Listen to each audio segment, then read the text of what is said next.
Welcome. So today we're going to be talking about the 1984 book, The Goal, A Process of Ongoing Improvement by Eliyahu Goldratt and Jeff Cox.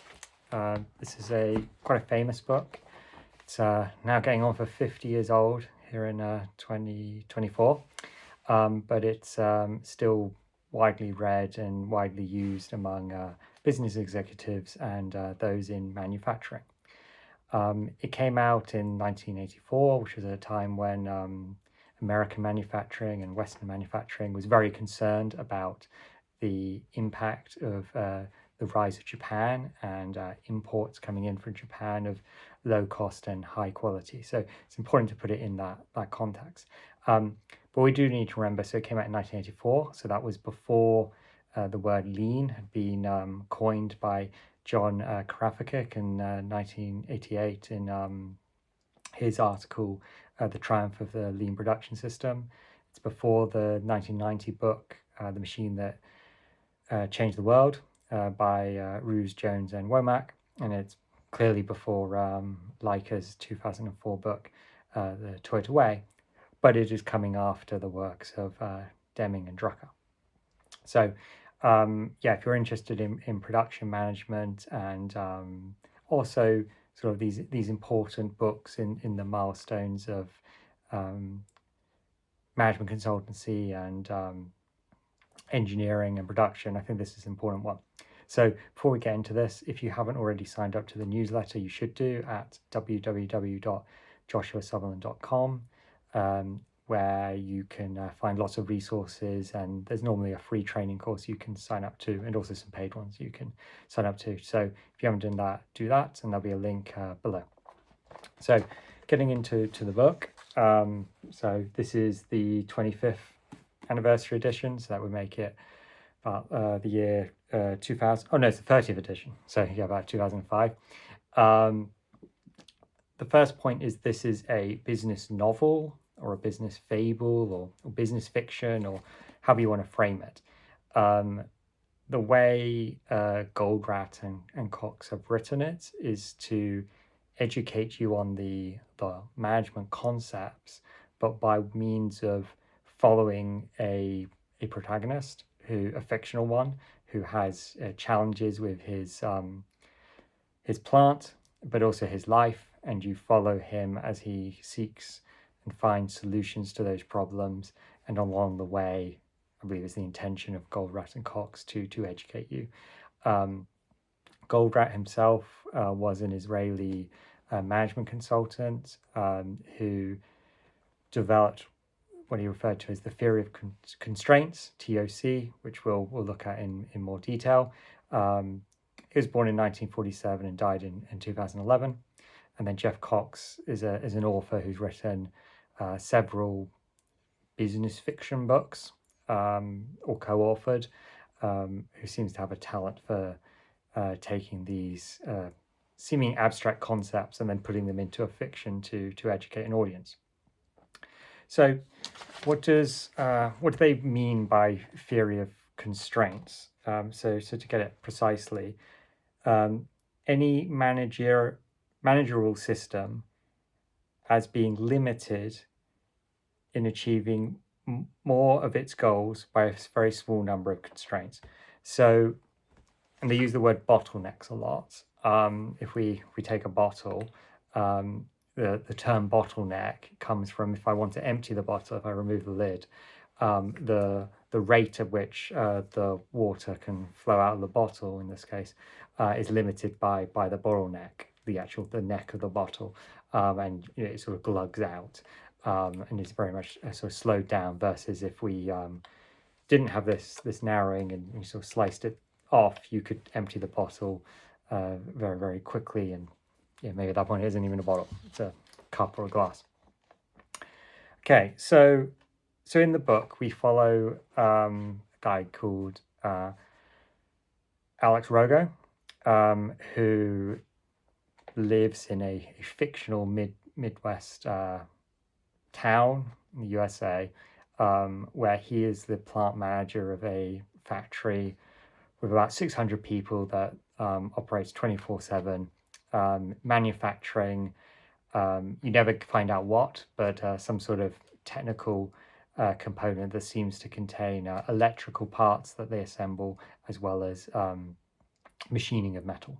And they do heat treatment and things like that. So we know it's some sort of subsystem because he has customers who we interact with through the book, who are then assembling it into something bigger. So in my head, I sort of think it's some sort of a something that's going into like an aircraft, but you might think something different. But I think deliberately they don't tell you what it is they're working on. So he has lots of challenges with his work and the business and the plant. Essentially, they're losing a lot of money. They have big challenges with late delivery, and this is often manifest with a customer contacting either Rogo, the plant manager, or his sort of division leaders in big states of frustration and anger because they have maybe 60 days late on the delivery of these parts, these subsystems, which are then causing big problems for the customers and then their customers up that chain. And this then typically results in them having to expedite things through the factory to make a delivery somewhat that was very late to be delivered eventually. And this is resulting in much higher cost because the whole factory becomes focused on this one delivery, and vast amounts of labor are put on it, and causing sort of huge amounts of disruption. So Rogo, through the story, essentially discovers the theory of constraints through interactions with his mentor, a guy called Jonah, and it's sort of thinly veiled that Jonah is based on the author Goldratt.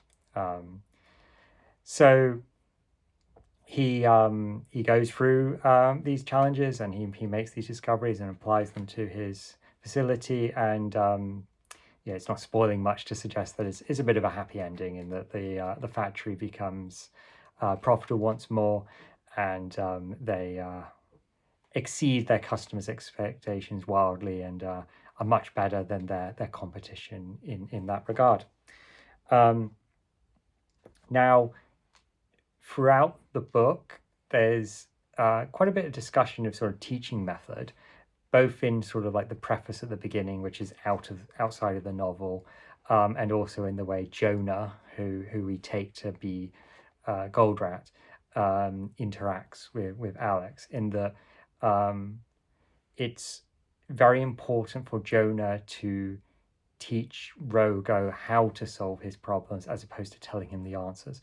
So Jonah asks Alex a lot of questions, and he never explicitly really answers anything. Alex, as in Rogo, discovers answers, which he then passes by his team. He tries them, and he also informs them to his mentor, Jonah, and they discover that they work or they don't work. And Jonah is explicit in that wanting Alex to discover these solutions himself, because he believes that's how they'll be truly learned, as opposed to just give the answer and never have something for the future. It's not stated, but it's sort of that parable of teach a man to fish as opposed to just give him a fish. It's important to Jonah that he educates someone such that he can be self-sustaining into the future, and encourages the use of this Socratic method. So a lot of questioning and focusing on sort of a journey of self-discovery and collectively as the team, such that they can perform into the future. And I felt as a reader that sort of Goldratt and Cox are kind of encouraging you to look at problems and challenges in your workplace and improving them, and going on a similar journey, and not sort of looking for a single answer from a book that you can just apply, but recognizing the system as a whole and the various actors in it and the various machinery you have and the problems you have, and truly getting into the problem and discovering what works. Right at the preface of the book, there is sort of discussion of the scientific method and how scientific laws sort of come to be, and an encouragement of the study of management science as a science, and application of more sort of physical scientific methods to that of science. And it's sort of clear to me that the authors, I suspect probably Goldratt, want to encourage that type of approach within management consultancy and the application to manufacturing. So let's look over my notes. Now, another piece and a sort of frustration that Jonah often states, and that Rogo himself also develops, is a challenge where there's a significant emphasis on reporting and reporting metrics of the plant, but these metrics are at best a distraction and at worst actively harmful. So Rogo is constantly requiring to report efficiencies of various sub areas of his plant, and in addition costing for various operations. And Jonah educates Rogo in that a lot of this is harmful, in that the whole title of the book, the goal, is, at first you sort of think, well, why is it even called this?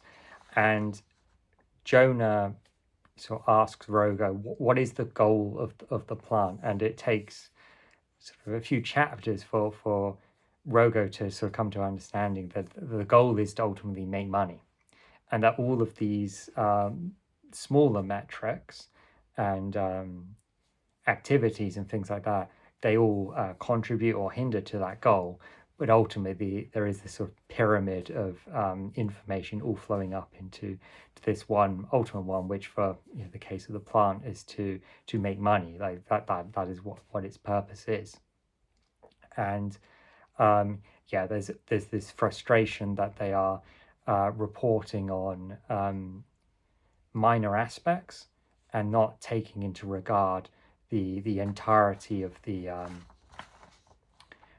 system as a whole, and so working towards localized optima, which in themselves don't actually result in a global optima or global performance increase. And what I mean by that is, if you have a whole factory and we define that as global, we want that entire factory to be profitable and making money, as opposed to have an individual piece of that factory which has become very efficient, but at the expense of other aspects of the factory, which are more important. Which then leads us into the theory of constraints, which is by far the biggest concept, at least I pull out from the book. And so the theory of constraints is essentially, if we have a process, and a process is a series of steps, there will be one place likely that is the bottleneck of that process. So I've got the bottle here, physical bottle here, and so the bottleneck is here, but we could imagine this then curves back out, and so this would be the place. It is the place where the process is constrained, and that if we put more and more flow through that process, this is the point which limits the entire process. And so Rogo and his team discover, first of all, this concept of the bottleneck, and they discover it through a scout a Boy Scout expedition where they're needing to walk over significant amount of terrain, and he notices that to arrive at the campsite in the shortest amount of time, ultimately it's dependent on who is the slowest person in the group walking to the campsite. And the success of getting to the campsite is everyone arrives there, and therefore if you only get there as fast as the slowest person. And that story is used as a way of sort of teaching this idea of the bottlenecks. And so then it's applied to the factory, where they discover that there's one machining operation that's conducted by one machine that limits the entire factory, or 80% of all of the products that the factory sells. And so once they discover this, they essentially ensure that one process is utilized as maximal as it can be. Prior to their discovery that it was the bottleneck, it was treated much the same as any other piece of equipment. So, for example, they had these long lunch breaks and things of that nature. And Jonah educates them that while ultimately that's fine on the non-bottleneck operations, for the bottleneck operation, to maximize throughput through the factory, that bottleneck needs to be have essentially 100% uptime, or as maximum uptime as could be possible. And yeah, it is useful, I think, as an educational tool to use the scout group hike up to the campsite, and then apply it to the individual facility. Now, at the start of the story with Rogo, their challenge is one of, they have sufficient orders, but they don't deliver on time, and they don't get them through the facility. Once they've identified the constraint, which is this one particular machine, they ensure that machine has its capacity is truly maxed out. They discover they have some other machines that could do the same operation to again expand the amount of capacity at that point. They ensure that parts that are destined to this machine get prioritized through the upstream processes. And essentially, they discover that they have more capacity in the factory than they have orders. So the constraint on the plant becomes one of potentially sales and marketing. And by becoming faster at getting orders through the plant, they then are able to go to their customers via their sales and marketing division and offer much quicker turnaround times from order to shipment, and thus they then sort of move to a different constraint, and which was the orders coming through, and ensure that they are maximized unto themselves. And so this process is worked through a few times, where they discover other areas of the facility that are constraining the overall process, the overall plant. And towards the end, they've discovered or describe a process by which they use for their continuous improvement. And I'll just describe it. So step one is to identify the constraint. Step two is to exploit the constraint. Step three was to subordinate everything else to the constraint. Step 4 is to elevate the constraint. Then step 5 repeats. So on step 1, you identify the constraint. So it's determining what is limiting the system's performance. So initially it's that machine that does that particular operation that essentially 80% of all the parts need, and is holding up the whole system, the whole plant. So at step 2, they exploit the constraints. They make best possible use of the constraint. So we talked about the lunch breaks being essentially eliminated for that particular one. Then number 3, subordinate everything else. So align all other processes to support the constraint. So this is ensuring that all of the work that flows into the constraint is ready to go. So another thing they do is they do quality control inspection ahead of the constraint, so that nothing that would fail quality control after going through the constraint is even allowed to enter the constraint, which is sort of controversial with some of the team in the plant. And then elevate the constraint. So take actions to increase the capacity of the constraint. Now, Goldratt and Cox do talk about not essentially having so much, a sort of vicious cycle that you can see of production facilities is to constantly want to expand capacity to meet essentially what is a perceived infinite market demand. And they sort of indicate through the writings of the novel that this can be dangerous, and that it's this temptation to expand, whereas having reserve market demand for your product or what you're going through your system is potentially sort of a safer position to be in, because if market demand is to drop, you remain profitable because there was always this excessive market demand.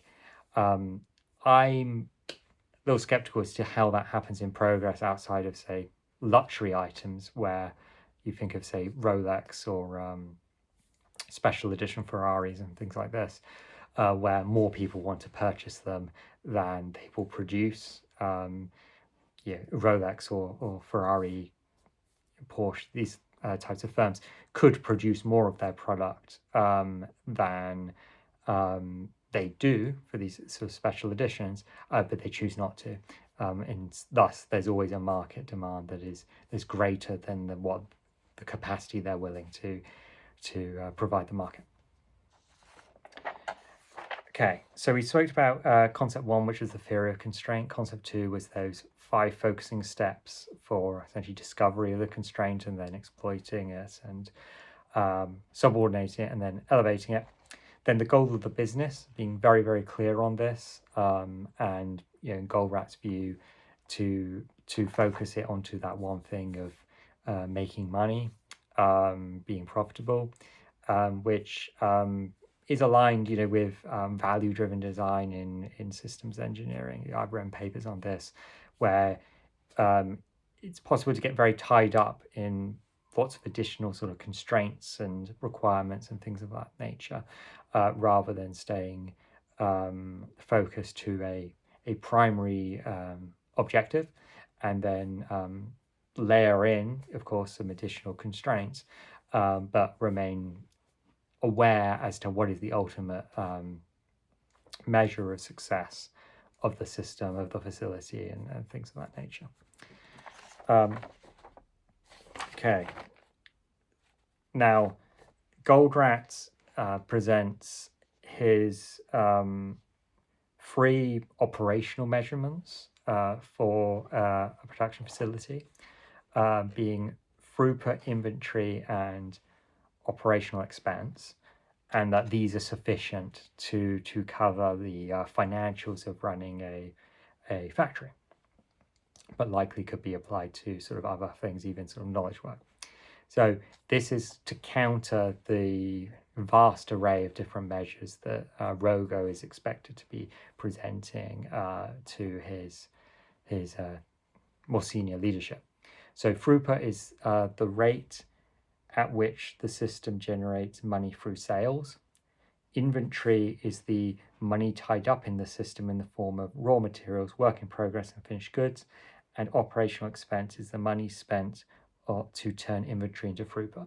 So throughput is the sort of the money being generated by the system. So that's sort of the money going in. Operational expense is the money to turn inventory into throughput, so some money going out of the system, and inventory is that stuff in the middle, caught in work in progress. Essentially bought goods that you're going to get, raw materials that you're going to turn into goods. And yeah, he views that as sufficient to be measuring everything.